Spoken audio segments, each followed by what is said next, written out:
গলায় দাগ, হাতে ফোন কাভার। পঞ্চগড়ে তরুণীর রহস্যজনক মৃত্যু। পঞ্চগড়ের দেবীগঞ্জে ধান ক্ষেত থেকে এক তরুণীর মরদেহ উদ্ধার করেছে পুলিশ। বুধবার ৩০ জুলাই সকালে উপজেলার সদর ইউনিয়নের মাঝাপাড়া গ্রামে এই ঘটনা ঘটে। নিহত তরুণীর নাম সুলতানা আক্তার রত্না। তিনি ওই গ্রামের রবিউল ইসলামের মেয়ে এবং দেবীগঞ্জ মহিলা কলেজের স্নাতক প্রথম বর্ষের শিক্ষার্থী। স্থানীয়রা জানান, যে জায়গায় রত্নার মরদেহ পাওয়া যায় সেখানে কিছুদিন আগে ধানের চারা রোপণ করা হয়েছিল। জমিতে পানি ছিল। রত্নার সঙ্গে ছিল একটি কাপড়ের ব্যাগ, যার ভেতর ছিল পরনের কাপড় ও 2টি সেদ্ধ ডিম।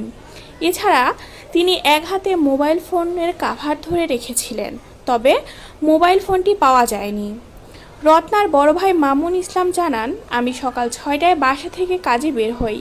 7টার দিকে প্রতিবেশী কাউসার তার